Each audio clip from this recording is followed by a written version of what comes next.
प्यारे दोस्तों, एक लड़का स्कूल में बहुत शरारत किया करता था। जब भी उसके दोस्त उसको मिलते, वो हमेशा गाली देकर के बात किया करता था।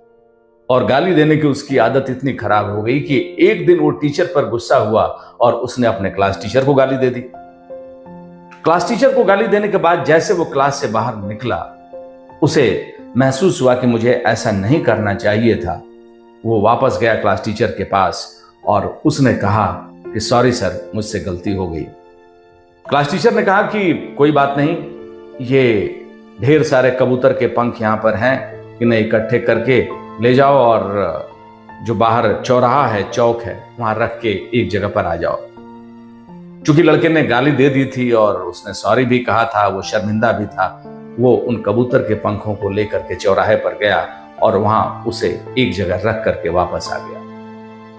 अगले दिन सुबह सुबह क्लास टीचर ने उस लड़के से कहा कि वो जो कबूतरों के पंख वहां पे रखे हुए थे, उन्हें जाओ वापस लेकर के आओ। लड़का गया और उसने देखा कि वहां तो एक भी कबूतर के पंख नहीं थे, सब इधर उधर उड़ गए थे।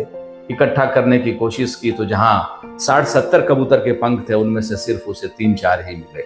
आया और उसने टीचर से कहा कि सर, कबूतर के पंख तो अब वहां पे नहीं हैं जिन्हें मैं कल रख करके आया था।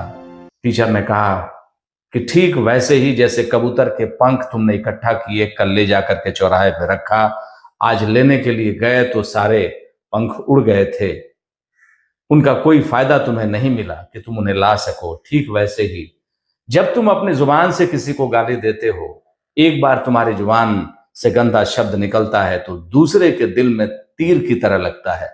मैं तुम्हारा क्लास टीचर हूं, इसलिए मैं तुम्हें यह बताना चाहता हूं कि इस तरीके की गाली देने से किसी के दिल को चोट भी लग सकती है। बेटे, जैसे तुम कबूतर के पंखों को दोबारा वापस नहीं ला पाए, वैसे ही अगर एक बार जुबान से तुमने किसी को कुछ बोल दिया, कुछ ऐसी बोली बोल दी जो उसके दिल को लग गई, तो तुम कितना भी प्रयास करोगे लेकिन उसके दिल को चोट तो लग गई। इसलिए कभी भी जो भी बोलो, उन शब्दों का ध्यान रखो कि तुम किससे बात कर रहे हो, क्या बोल रहे हो, क्योंकि शब्द ही व्यक्ति की पहली पहचान होती है। प्यारे दोस्तों, वेद भी कहता है शब्दो वही ब्रह्म, शब्द ब्रह्म होता है।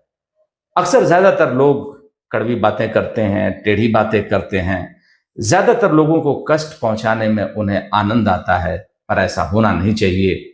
जब भी आप किसी से कुछ बोलिए, मीठी वाणी बोलिए, आपका भी मन प्रसन्न रहे और जिससे आप बात करते हैं उसके मन